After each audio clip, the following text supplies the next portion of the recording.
Sveiki, dar vienas videkas ir vėl apie Japoniją. Prieš skrisdamas į Japoniją galvojau, kokį čia fotoaparatą pasiimti, kokią kamerą, su kuo filmuoti, su kuo fotografuoti. Tai nusprendžiau pasiimti vien tik telefoną ir GoPro, nes jie ir vietos užima mažiau ir netokie sunkus yra. Ir jų kokybė visai nebloga. Likus kelioms dienoms iki išskridimo nuėjau į sendaikčių turgų ir pamačiau šitą kamerytę. Joje pabrėžtinai yra parašyta, kad tai yra 2,3 megapikselio SD kortelė dedasi ir galvojau, kad tai yra viena iš pirmųjų skaitmeninių kamerų, nes labai mažas jos dydis man pasirodė pagal tas visas tų laikų senas kasetinės kameras. Ir iš tikrųjų galvojau, kad tai yra skaitmeninė kamera. Už 15 eurų ją nusipirkau ir galvojau, kad visai būtų nieko, galbūt kažkada ateityje paeksperimentuoti su jie, kažką pafilmuoti, pažiūrėti, koks tas vaizdas tais laikais atrodė, kaip atrodė ir panašiai. Tai pradėjęs nagrinėti ją truputį, supratau, kad čia yra iš tikrųjų mini DV kamera ir čia dedasi kasetės į ją. Ir irgi truputį pastudijavęs, pafilmavęs, galvojau, visai čia geras toks daiktas, gerai filmuoja, neatrodo kažkoks nutrintas ir gerai išlaikytas. Prie jo buvo ir pakrovėjas, ir viena baterija. Ir nuėmus bateriją, kadangi tai Panasonic, vis dėlto tai yra japoniška kamera, nuėmus bateriją, taip ir yra parašyta, kad tai yra Matsushita Electronic Industrial Osaka, Japan, made in Japan. Tai pagalvojau, kad gal reikėtų, kad tai yra galbūt toks kaip ženklas ir gal reikėtų ją į Japoniją nusivežti ir su ją kažkiek pafilmuoti. Tai būtų toks kameros grįžimas atgal į savo gimtinę. Tai truputį pasidomėjus internete radau, kad tokios kameros buvo gaminamos 2006-2007 metais. Kaip šiais laikais, kad yra telefonai, kiekvienais metais vis naujas modelis kažkoks išeina, tai tais laikais ir kameros tiesiog vienais metais vienokia išeidavo, kažką truputį pakeisdavo, kitais metais jau kitas modelis, tai tiesiog eilinė tų metų kamerytė. Ir internete, kiek ieškau, man nepavyko rasti, kur būtent galėjo šita kamera būti pagaminta, nors nesvarbu, kad tai yra parašyta Made in Japan, bet kadangi pardavėja turguje sakė, kad tai yra iš Norvegijos šita kamerytė. Ir joje dar buvo kasetė, kur iš tikrųjų buvo nufilmuoti vaizdai ir atrodo, kad šneka norvegiškai. Hei, klokka 2 er ikke forbi allerede. Vi kan jo dra videre helst.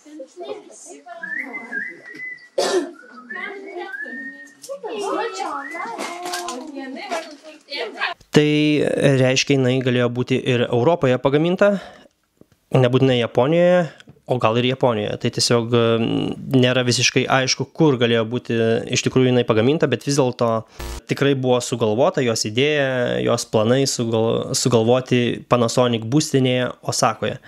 Tai pagalvojau, kad galbūt tai yra ženklas kažkoks, kur galbūt su jie reikėtų skristi į Japoniją ir toks lygiai ir grįžimas šiai kamerai atgal į savo tėviškę po 19 metų. Ir kadangi Osakoje yra jos būstinė, o Osaka irgi vienas iš planų mano buvo, tai pagalvojau, kad į tą būstinę reikėtų ir nuvykti. Tai toj būstinėje yra toks kaip ir muziejus. Aišku, ten aplinkui gal ir yra fabrikai, neaišku, ar jinai iš tikrųjų ten yra pagaminta, bet vis dėlto pati kameros idėja tikrai buvo sugalvota tenai.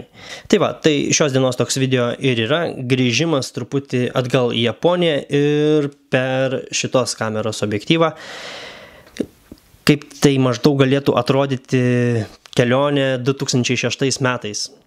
Tai toks vaizdas ne visiškai aiškus, ne visiškai raiškus, pagal šiandienos mūsų standartus galbūt ir nelabai kokybiškas, bet vis dėlto Panasonico kelionė atgal į Japoniją. Tai šita kamera visai paprastai funkcionuoja. Tiesiog galima atsidaro jinai, va taip, įsideda kasetę.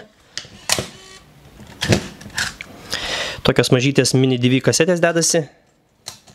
Galima ir fotografuoti ją. Na, kokybė, aišku, nuotraukų galbūt nelabai gera.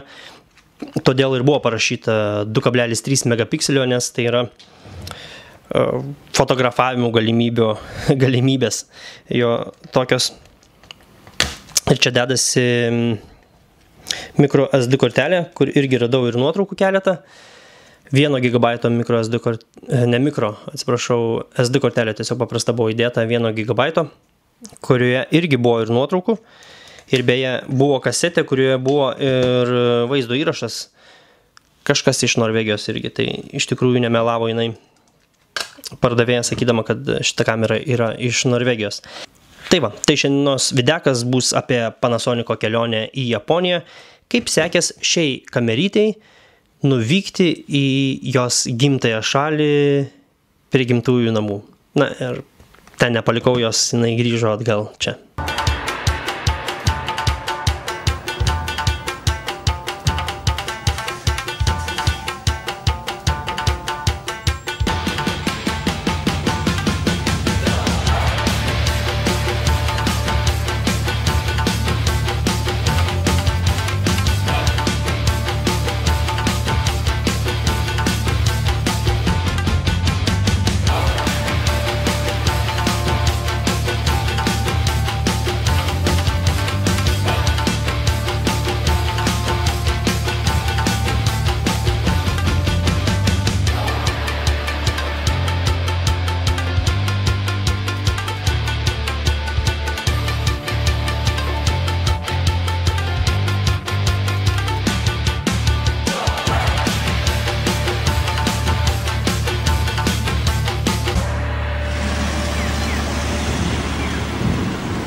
Taigi, bekeliaudamas iki šios kamerykės gimtojo miesto, užsukome į Nagoją, į šventyklą, kuri vadinasi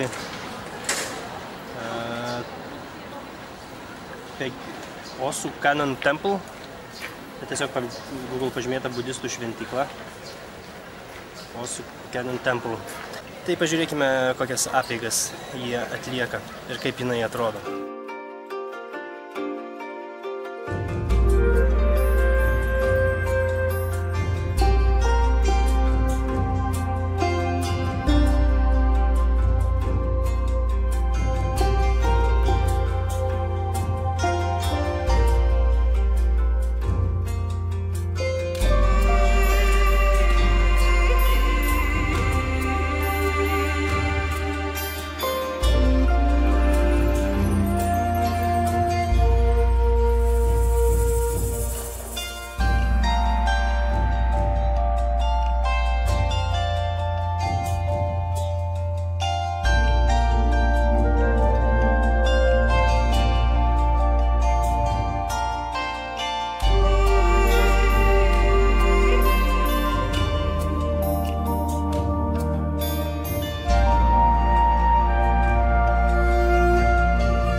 žodžiu, tik ėjau ir pamačiau tą šventyklą visai netikėtai ir galvoju, reikia užsukti.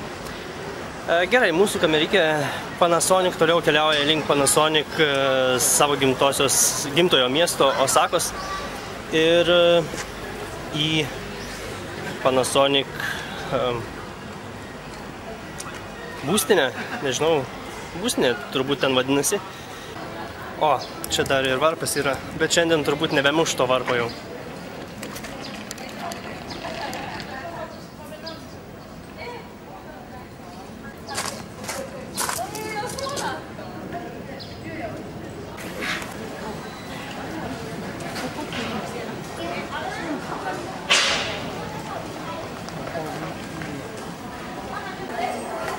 Ir žinoma, Japonija turbūt nebūtų Japonija be šitų gėrimo aparatų, kur jie visur yra.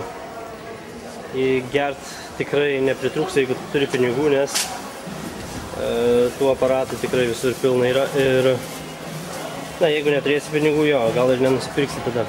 Bet tų aparatų turbūt ir kalnuose yra pristatyta netgi. Ir miškuose turbūt būtų, jeigu eitum į mišką.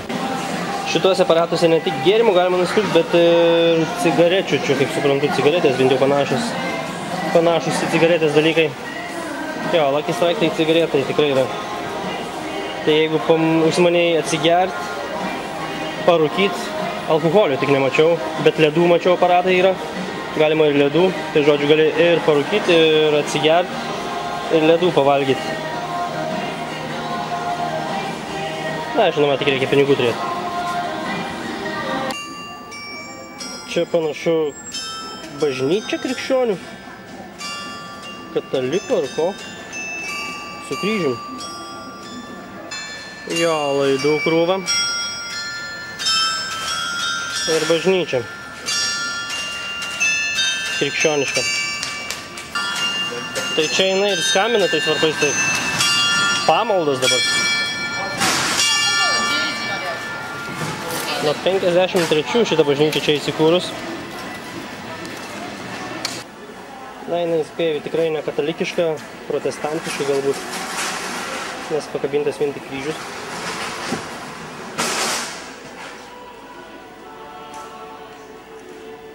Daugiau nieko nėra.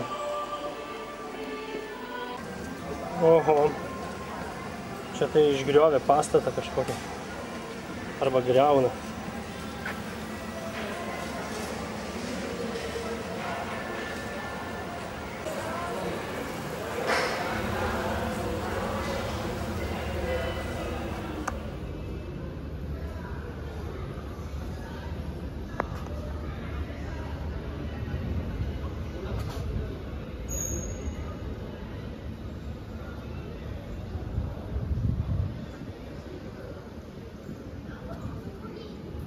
Jo, čia pagriovė truputį.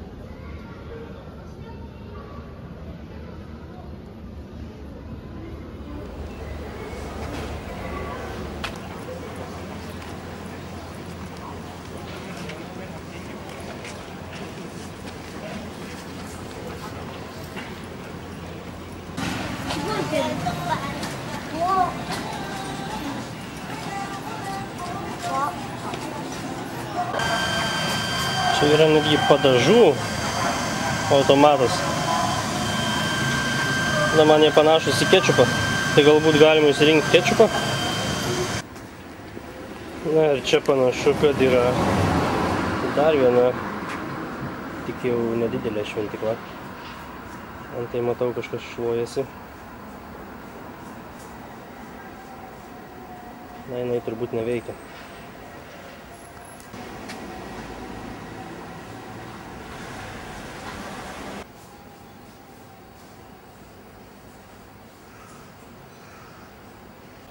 Gerai, eikime toliau. Pažiūrėsime, kągi toliau sutiksime kelyje į Panasonic gimtinę.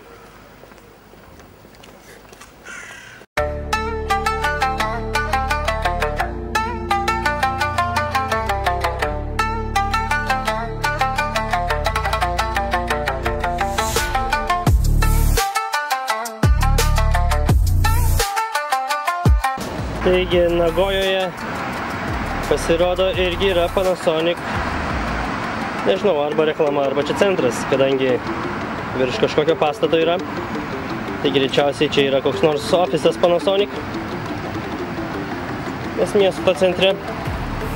Tai, na, mums šitas netinka, nors ir kažką bendro ir turi su šitą kamerytę Panasonic, bet mums reikia nuvažiuoti į gimtąjį miestą, tai yra Osaka, kur būtent ir yra parašyta ant kamerikės, kad Made in Japan, Osaka. Tai ten ir važiuosim.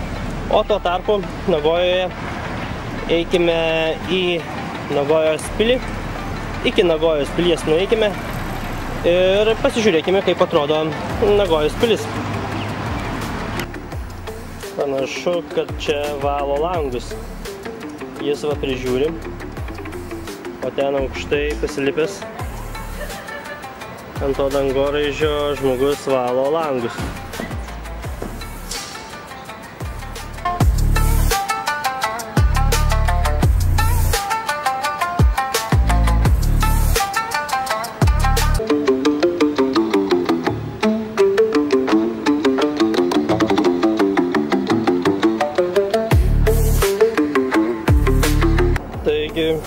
Kasgi čia? Skardinių balius. Nu, šiukšlina ir japonai. Kaip kiti sako, kad visiškai švaru ir nešiukšlina, nu jau visiškai nėra taip identiškai. Japonai galbūt reikėtų sakyti ne tai, kad nešiukšlina, bet jie gerai tvarkosi su šiukšlėm. Tiesiog laiku ir vietoj turbūt susitvarko. Šiaip aišku, žinoma, viskas trigubai švariau. Bet nėra jau taip, kad ten visiškai, nu, tai šiukšlių. Yra ir nuorūka vienur kitur, va čia, pavyzdžiui, skuduras kažkoks klaidos. Čia kažkoks pakelis plasmasinis nuo kažko. Čia irgi, jeigu jau taip šiukšlės skaičiuojant nuorūką. Tai taip, tikrai yra švaru, bet ne taip, kad visiškai jau idealiai kaip namuose. Žinoma, ta kultūra tikrai jaučiasi. Koks kamazas su tais piešinukais animaciniais. Jo, tai kaip minėjau, ta švarumo kultūra tikrai jaučiasi, bet nėra jau taip, kad oi, nuvažiuosit į Japoniją ir pamatysit, kaip ten viskas idealu. Na, stengiuosi žiūrėti realistiškai, o ne perdėtai, kad kaip čia viskas daug geriau negu kitur. Nesakau, kad blogiau. Tiesiog, na, nėra taip idealiai. tą norėjau paminėti. Vis dėlto, jeigu norima prie kažko prisikabinti, žinoma, prisikabinsim. Tikrai yra švariau negu pas mumis.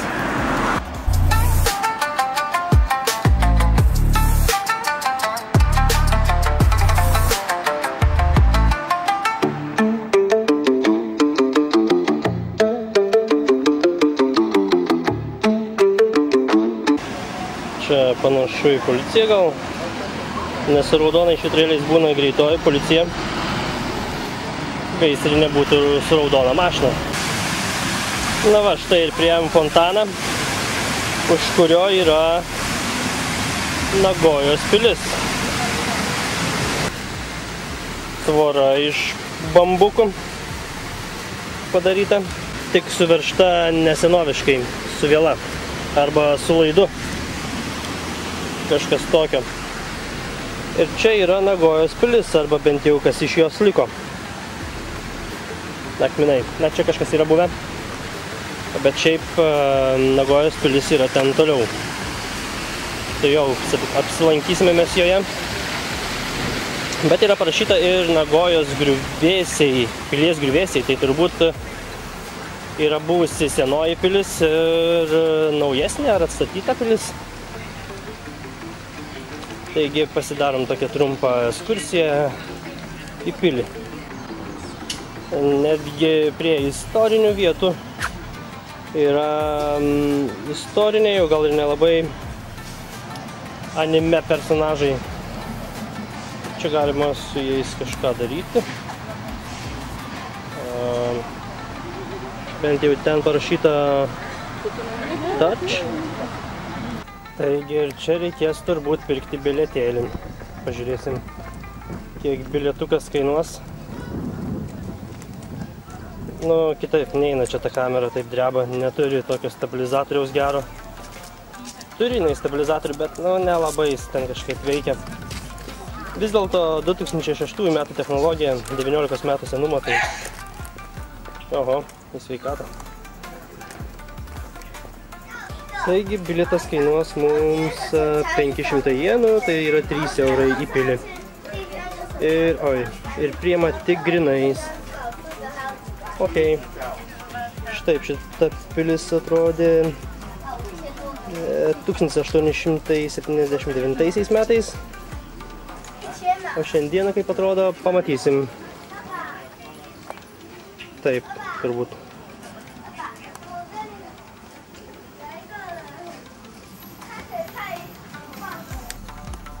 Kągi, davė man lankstinuką. Tokį anglišką. Ir čia galima pamatyti, kas kur yra.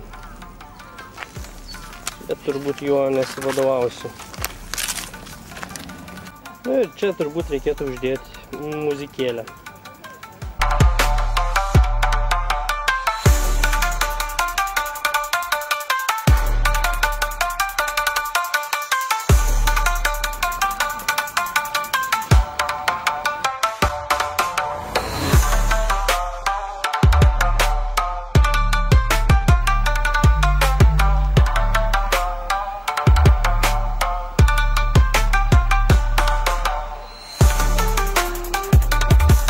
Gal ne kaip mums įprasta, bet toks japoniškas bokštas.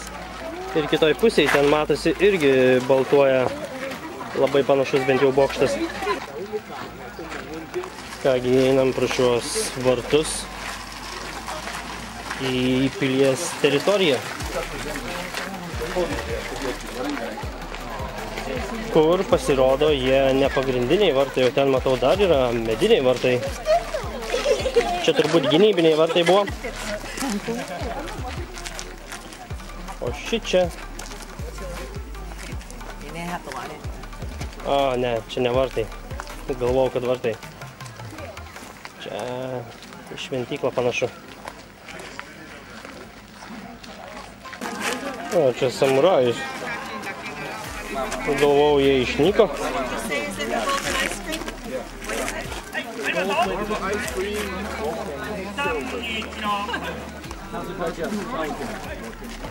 Išmoko naudotis šiuolaikiniais telefonais.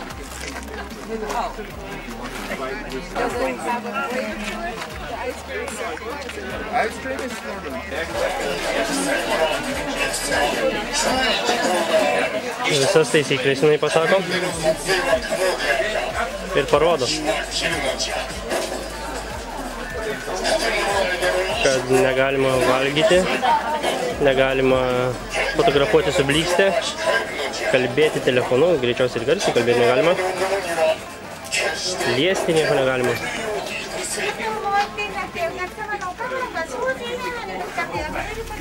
Žodžiu, nieko negalima, bet filmuoti, kaip suprantu, galima. 100 jenų dar turiu. Tai turėtų kupriniai pakakti vietos. Ten kažkur pasidėti reikės. Čia reikia nusimaut batus ir eiti be batų. Ir pasiimti tapkes.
Deja, mano kamerikė neatlaikė šios kelionės iki pilies, nes išsikrovė. Ajajai. Tai dabar teks keliauti va šitaip, kad vis dėlto užbaigti šitą kelionę, šitą ekskursiją po pilį, o paskui, kai grįšiu į viešbutį, tada pasikrausiu. O čia dabar stovime eiliai ir čia daro nuotraukas. Tai vieną mažytę nuotraukytę sakė nemokamai, o už didesnę reikia mokėti 1500 jenų, tai kažkur 10 eurų, sakykim. Bet aš tą nemokamai pasiimsiu turbūt ir tiek vis bus prisiminimai su šitą jau išsikrovusią mano kamerytę. Pasidariau nuotrauką.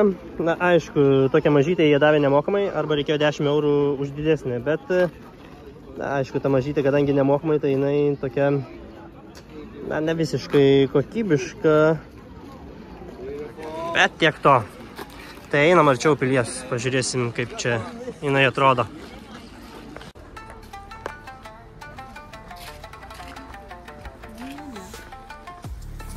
Vėl einam pro vartus į parkelį, o jau atitėsi pagaliau į pilį elektrą. Gerai, jau ne prie žvakių būsim.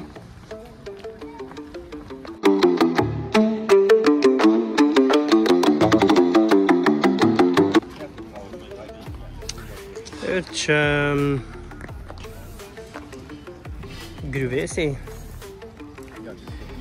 Ne griuvėsiai, čia iš tikrųjų sakė, kad šitos akmenys tiesiog iš šitos pilies perkelė čia.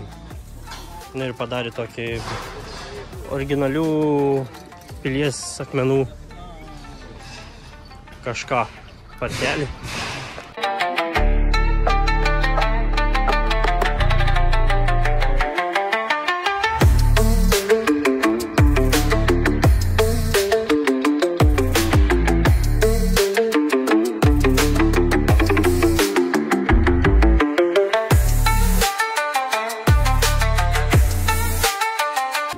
Jo, va čia kitas bokštas, o ten kitas.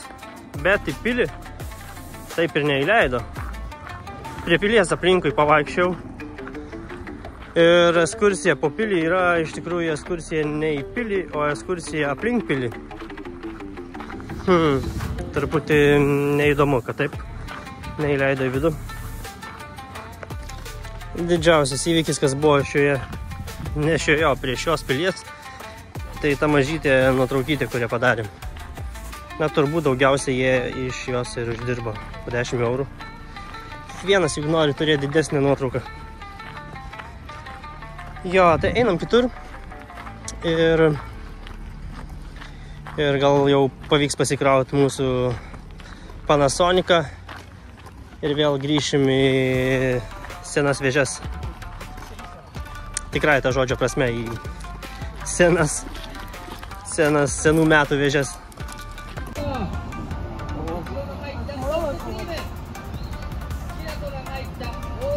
Koks auksinis. 金シャチ焼きいかがでしょうか。中身たっぷり薄皮パリパリ金シャチ焼きアシア。さあ生火。 Čia galima prie to auksinio nusiplauti rankas. Paspaudi šitą ir gali nusiplauti.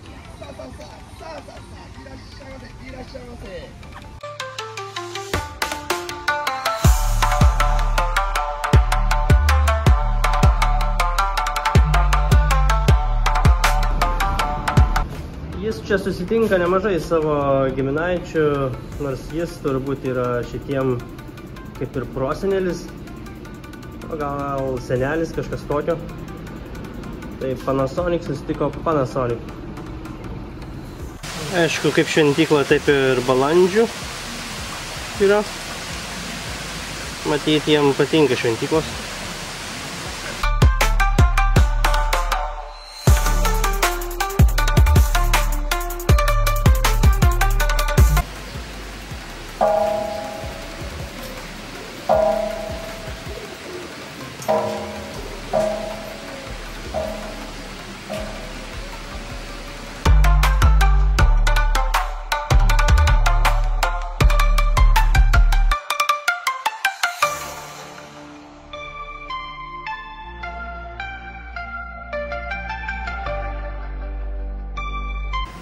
tokia mūsų šventykla. Tad Panasonicas toliau keliauja į kitą vietą.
Thank you for stopping. My name is Ryan, Human Beatbox Performance. Please check my Instagram and YouTube channel. You can join my performance. I'm waiting for your support. Thank you for stopping. Nu, neblogai, čia tas vyrukas beatboxino. Jo, gerai.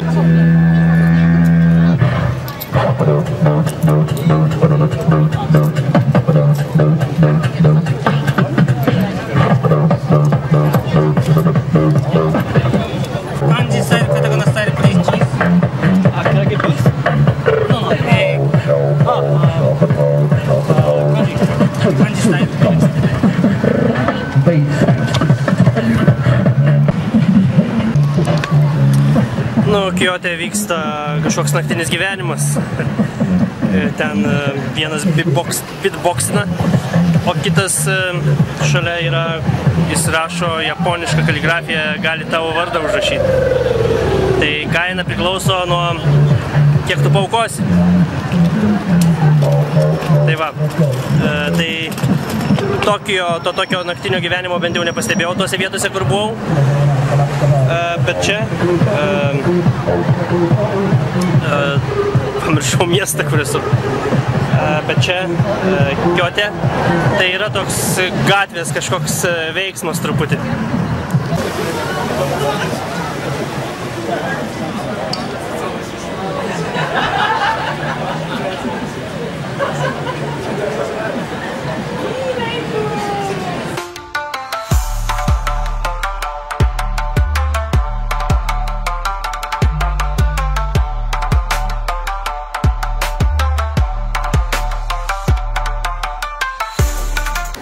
Taigi radau čia telefono tokią mini būdelę ir pasidėjau kamerą, kad kažkiek iš toliau būtų. Tai jau pafilmuosiu ir aš, kaip čia atrodo. Tai va, tai dabar vykstame į tikrą nindzių kaimą. Na, tą senovišką tikrą nindzių kaimą. Bent jau taip jis yra deklaruojamas, nors iš tikrųjų aš manau, kad nėra jis, tos autentikos nelabai ten jame bėra išlikę, nes jau praėjo daug metų. Bet vis dėlto tai yra tas regionas, kur iš tikrųjų nindzės būdavo. Tai važiuojame su Panasonicu ir pažiūrėsime, kaipgi atrodė tas nindzių kaimas.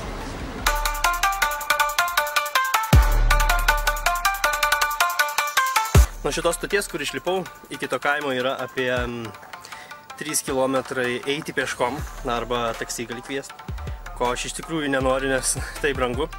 Bet vos tik išlipęs iš stoties, pamačiau, kad yra dviračių nuoma. Tai įsinuomavau tokį dviratį. Čia pasidėjau kuprinę. Ir dabar iki nindzių kaimo nuvažiuosime su dviračiu. Čia kažkoks panašus į taksį nuvažiavo.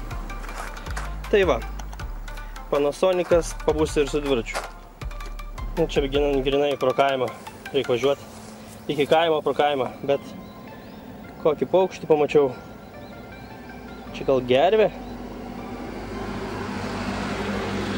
Tai kažkas panašaus.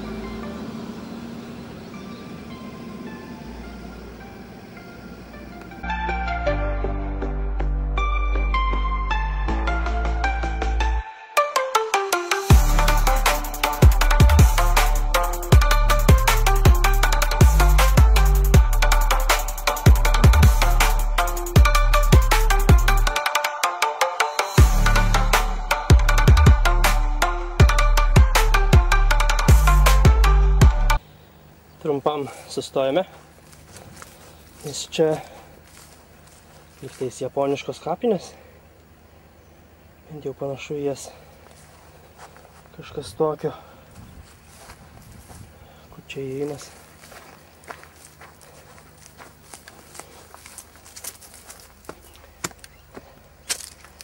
Gal čia senas, tai kad viskas apžėlė. Ir išvirti.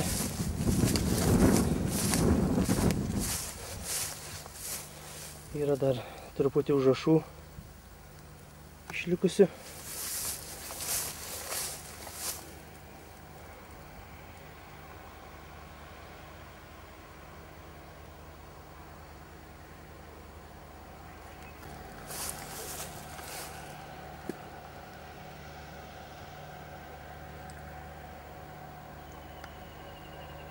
Jo, čia parašyta, kad kapinės ir kažką apie tvarką kapų. Kad šiukšlės išnešti pirmą reikia, jeigu nori papuošti kapą. O čia šalia yra ir naujesnės kapinės. Jau ne mediniai paminklai, bet marmuriniai.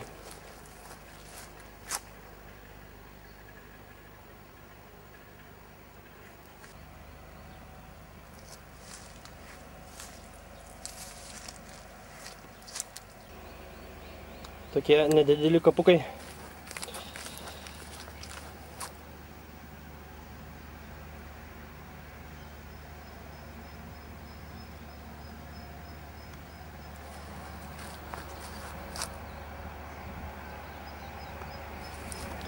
Gerai, mes važiuojame toliau. Ten antai įsėja tas traktorius. Ar kažką daro. Į purvą iki pusės įlindęs.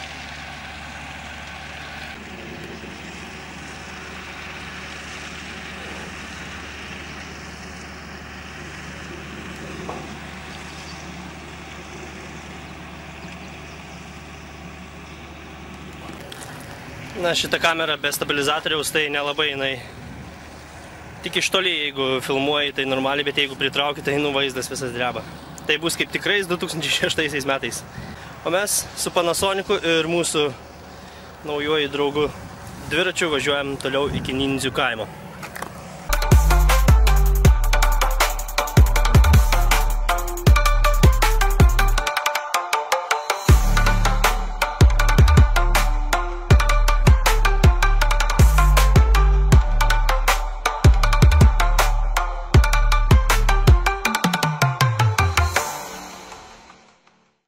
Nu va, atvykome į mūsų Nindzių kaimą.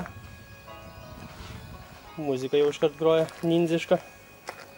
Einam pažiūrėti, ar mumis įleis ar nelabai. Taigi davė tokį bilietą. Nu ir einam pažiūrėti, kaip atrodo tas Nindzių kaimas. Na jo, čia sukurta tokia aplinka nindziška. Bet iš tikrųjų, na, autentikos čia nelabai yra, čia galbūt toks labiau turistams ir mane kažkas pastinka. Hello! Hey! Japanese, okay? Oh, I'm not understand Japanese. Okay, literally, free, okay? karakuri okay. Okay. But karakuri trick house. If I want to go inside. Yes. This house only staff rental issue. Oh, okay. Rental ninja. Okay. But This house is shop. yes, I see. Shop, yes. Kadangi lankomės nindzių kaime, tai trumpai apie nindzes. Šiandieną pavartojus žodį nindzė, jis daugeliu asocijuojasi su juodai apsirengusiu asmeniu, mėtančiu metalinės žvaigždės ir puikiai įvaldžiusiu kovos meną, mokančių neįtikėtinų triukų, šokinėjančių puikiai, lakstančių greitai. Popkultūroje nindzės įgavo įvairias formas ir rūšis. Vieni vaizduojami labai rimti, kiti komiškai. Turbūt visi žino ikoniškiausiais jau tapusius 4 vėžliukus, kurie irgi yra nindzės. Šiandieną turbūt vienas iš labiausiai žinomų nindzių personažų yra Naruto. Bet vis dėlto be šių herojiškų personažų, kas iš tiesų realiame gyvenime buvo nindzė. Laikoma, kad nindzė atsirado daugiau nei prieš 900 metų, bet kada tiksliai nežinoma. Prieš modernųjį laikotarpį Japonija siaubė pilietiniai karai. Sengoku laikotarpiu, kada vyravo nestabili politikos epocha, šalyje klestėjo karo vadų daimių kovos. Kitaip sakant, dėl valdžios Japonija buvo susiskaldžiusi. Kovojo vienas prieš kitą. Todėl kovojant ar norint būti keliais žingsniais priekyje už savo priešą atsirado poreikis šnipinėjimui. Samurajai buvo garbingi kariai, kurie laikėsi Bushido kodekso ir jie tam netiko ir buvo negarbė daryti nešvarius darbelius, nes klasta veikimas reiškia nusižengimą šiam kodeksui. Taip atsirado nindzės. Taip gimė atskiras mokslas ninjitsu apie šnipinėjimą, slaptas operacijas, įsiveržimą į priešo teritoriją, sabotažą ar net priešo likvidavimą. Nes paprastas žmogus be reikiamo pasiruošimo negalėtų nepastebėtas prasmukti į priešo pilį ar vykdyti slaptos operacijos. Iš tiesų, nindzės Japonijos hierarchijoje neužėmė aukštos vietos, jie kilo iš paprastų žmonių žemdirbių. Galima sakyti, tai buvo žmogus kovojantis už pinigus, o ne iš ištikimybės valdovui, tautai ar idėjai. Jam svarbiausia atlygis, tai buvo tiesiog už atlygį samdomi žmonės, žodžiu, negarbingi ir nelabai mėgstami. Yra laikoma, kad nindzės kilo arba aktyviausiai veikia Iga ir Koga regionuose, nes abi vietovės yra kalnuotos ir sunkiai pasiekiamos, idealios slaptiems mokymams ir atsiskyrėliškai gyvensenai. Viename iš jų, Koga regione, mes šiuo metu ir esame. Žodis nindzė yra naujadaras, išpopuliarėjęs tik 20-ame amžiuje. Rašmenų darinys, kuris šiandieną skaitomas kaip nindzė, senovinėje japonų kalboje buvo skaitomas kaip shinobi no mono, reiškiantis žmogus, kuris veikia slapta. Shinobi no mono arba trumpesnė jo forma tiesiog shinobi buvo senesnė, vietinė forma naudota apibūdinti šnipams ir slaptiems agentams feodalinėje Japonijoje. 20 amžiaus 5-6 dešimtmetyje, kai pradėjo populiarėti kinas ir knygos apie šinobius, Japonijoje buvo pritaikytas naujas, vakarams lengviau ištariamas ir įsimenamas terminas nindzė. Šis terminas pamažu pakeitė senąjį pavadinimą šinobi populiariojoje kultūroje. Iš tiesų, nindzės ir jų technika ninjitsu pradėjo paaugti mitais, legendomis ir išgalvotomis istorijomis. Realybėje, kad jų niekas neišskirtų iš minios, jie turėjo būti nepastebimi ir įsimaišę į vietinių gyventojų aplinką. O tai nereiškia, kad jie rengdavosi juodai ir būdavo apsikarsti kardais.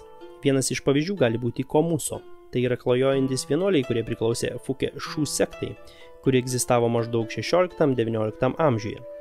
Šiandieną lyg ir yra vėl atsikūrusių šios atšakos mokyklų, bet jau nebeveikiančių taip efektyviai. Taigi, šie vienuoliai išsiskyrė tuo, kad ant galvos nešiodavo pintus, krepšius ir grodavo fleita. Taip net pažinti jie galėdavo patekti į priešų teritoriją. Tai buvo puiki priedanga. Ir tai vienas iš pavyzdžių, kaip galėjo veikti ir atrodyti tikra nindzė. Žinoma, nindzės naudojo ir gerai mums šiandieną žinomus ginklus ir įrankius, tik dažniausiai jų ginklai buvo pritaikyti specialiai jiem, kad galėtų kopti, prisitraukti ir panašiai. Žvaigždės, kurios vadinamos shuriken, kurias jie laidydavo ir taip plačiai naudojamos įvairiuose filmuose, realybėje nebuvo jų ginklas. Tiksliau, ne pagrindinis ginklas. Shurikenai dažniausiai buvo naudojami atitraukti dėmesiui. Taigi, laikui einant, Japonija susivienijo ir nindzės tapo kaip ir nebereikalingos. Pagal gidės pasakojimą ir gautą lankstinuką, namas, kurį aprodė gidė, yra vadinamas Karakuri Ješiki. Jis buvo pastatytas 1842 metais ir buvo pastatytas visai kitoje vietoje. Tiesiog jis čia buvo atkeltas ir atrestauruotas. Lankstinuke nurodyta, kad jis priklausė Fuibaši klanui ir autoriui, kuris parašė Bansen Shukai, o tai yra vienas svarbiausių ir išsamiausių nindzių vadovėlių parašytas Japonijoje 1676 metais. Jis laikomas klasikiniu ninjitsu šaltiniu. Beje, jis yra išverstas su papildomais komentarais ir į anglų kalbą pavadinimu Book of Ninja. Ir tai visai įdomi knyga apie tai, kaip veikdavo nindzės, pavyzdžiui, yra skyriai, kokius įrankius naudodavo ir netgi kaip atskirti kelintą valandą neturint laikrodžio iš katės akių. Vis dėlto šis teiginys, kad jame gyveno šios knygos autorius, kelia abejonių, nes tiek jis, tiek jo klanas buvo kitame Iga regione. Tai kaip yra iš tiesų, taip ir neaišku. Vis dėlto namas pridėtas įvairių spąstų, slaptų durų, slaptų išėjimų, kurie reprezentuoja nindzių sumanumą.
Nu, čia seniai nindzių trimeriai. Jeigu žolę kažkaip reikėdavo nindziam nusipjauti. Dar kad dujų turėtų, tai čia ir kažkokie balionai. Žodžiu, viską normaliai turėdavo jie. Na kaip, jau ne pirmą kartą Panasonicas šį kartą vėl neatlaikė. Tai pafilmuosiu taip. Iš tikrųjų, čia toks labiau turistams sukurtas ne autentikos kažkoks dalykas, bet pramogo turistams, stovyklavietė, na ir kažkas panašaus. Tik tiesiog, kad šiame regione tai vykdavo. Yra įvairios užduotis, kurias galima daryti, pavyzdžiui, čia iš strėlyčių laidyti į taikinius. Na ir panašiai.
Na, čia turistų per daugiausiai turbūt neužsuka ir dėl nuošalumo, ir dėl paprastumo. Gal tiesiog yra labiau organizuojamos kažkokios grupės ar vaikų stovyklos.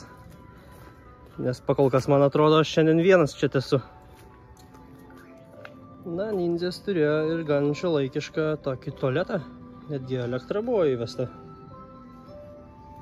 Ne naujoviškas, bet palyginus su tais laikais, kada jie buvo, tai gan ir naujoviškas.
Na ir važiuojam atgal į stotį. Ir nors ir įsikrovęs, pakrausim mūsų Panasoniką. Ir toliau su Panasoniku keliausim link Osakos, link gimtojo jo miesto. Šį kartą daugiau sustojimų kažkokių ir nebebus. Turėtumėm jau iškart, kai būsim Osakoje prie Panasoniko, su Panasoniku. Ir ten ir susitiksim.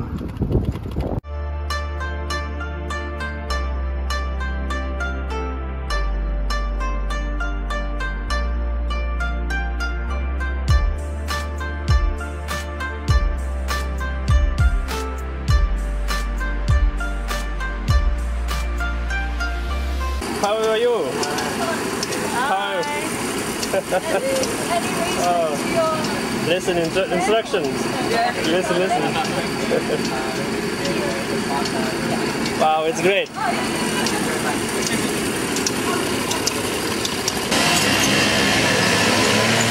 Nu ir nuvažiavo jie.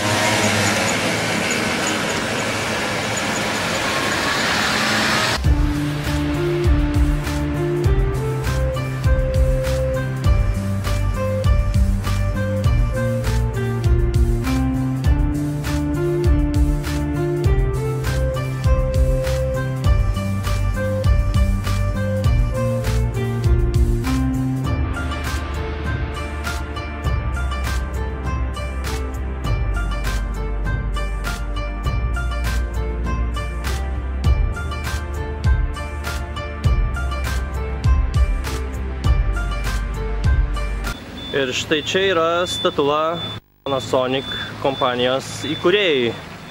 Tas, kuris pirmasis pradėjo šią kompaniją.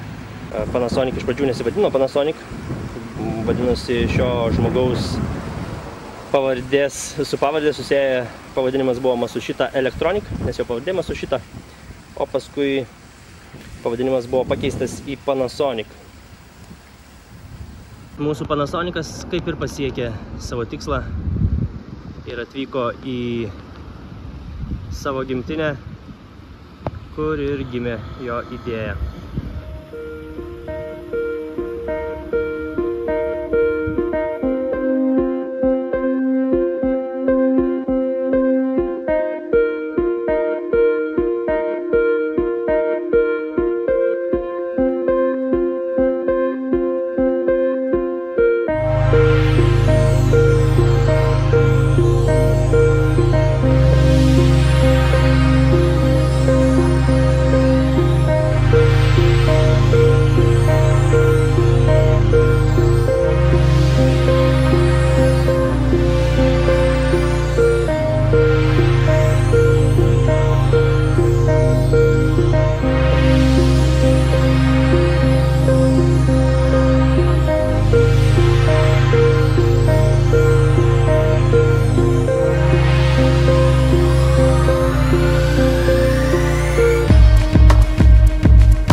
Sonikas sutiko savo pusbrolį kažkelintos kartos.